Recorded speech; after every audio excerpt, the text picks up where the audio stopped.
ഉമ്മ പഠിപ്പിച്ചു കൊടുക്കണം ഉപ്പാനോടുള്ള ബഹുമാനം. നീ എന്താ ഉപ്പാനെ പറഞ്ഞത്? നീ എന്താ ഉപ്പാനെ പറഞ്ഞേ?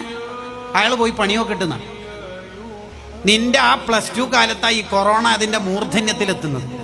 അന്ന് ഉപ്പാന്റെ 3 മാസത്തെ സാലറി ഉപ്പ ഇങ്ങനെ ടൈറ്റിൽ പിടിച്ചു വെച്ചിട്ടാണ് നിനക്കൊരു നല്ല ഫോൺ വാങ്ങി തന്ന ഓൺലൈൻ ക്ലാസ്. ഇപ്പൊ ഡിഗ്രി ഒക്കെ കഴിയുമ്പോഴേക്ക് 2 ഇംഗ്ലീഷ് വർത്താനൊക്കെ പറയുമ്പോഴേക്ക് ഉപ്പാനൊക്കെ പറ്റാതെ ഇല്ലേ അല്ലേ?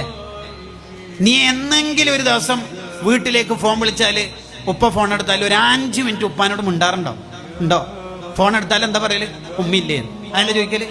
അങ്ങനെ ഓവറായിട്ട് എന്നെ ബഹുമാനിക്കണം എന്നൊന്നുമില്ല. ആദ്യം ഉപ്പാനെ ബഹുമാനിക്കും കേട്ടോ. ഇത് ഉമ്മ പഠിപ്പിച്ചു കൊടുക്കണം. ഉമ്മ പഠിപ്പിച്ചു കൊടുക്കണം. ഗസാലിമാവും പറയാത്. നമ്മളെ ഉമ്മമാര് പലപ്പോഴും എന്താ ചെയ്യല്? എന്താണ് കരയുന്നത്? ഉപ്പ അടിച്ചേനാ?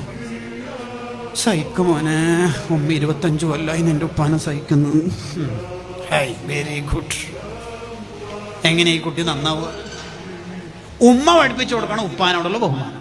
ഇനി തിരിച്ചു അങ്ങനെ തന്നെ ഉമ്മാനോടുള്ള ബഹുമാനം ഉപ്പയും പഠിപ്പിച്ചു കൊടുക്കണം.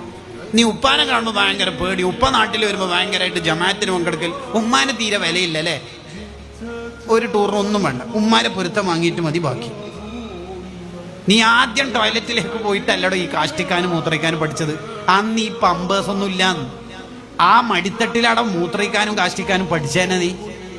നമ്മൾ ഇന്ന് ടോയ്ലറ്റിൽ പോയി ഏത് കൈ കൊണ്ടാ വൃത്തിയാക്കൽ? ഇടത് കൈ കൊണ്ട്. നിന്റെ കാഷ്ടം വലത് കൈ കൊണ്ടൊരു തൊട്ട ഒരു മനുഷ്യൻ ഭൂമിയിലുണ്ടെങ്കിൽ ആ ഉമ്മയായിരിക്കും. ആ ഉമ്മാക്ക് ഒരു മുസാഫാത്തില്ല, ആ ഉമ്മാനിക്ക് മെയിൻ്റില്ല അല്ലേ? നീ ലോകം മൊത്തം ചുറ്റി സഞ്ചരിച്ചിട്ട് ഹൈ ലെവൽ 2 പേപ്പർ പ്രസന്റേഷൻ ഉണ്ട്, മറ്റന്നാൾ ഒരു PhD വാക്കുണ്ട്. നീ എവിടെ എത്താനാടാ നീ പോണത്? ആദ്യം ഉമ്മാരെ പൊരുത്തമാണ്. ഇതാരെ പഠിപ്പിച്ചോണ്ട്? ഉപ്പ.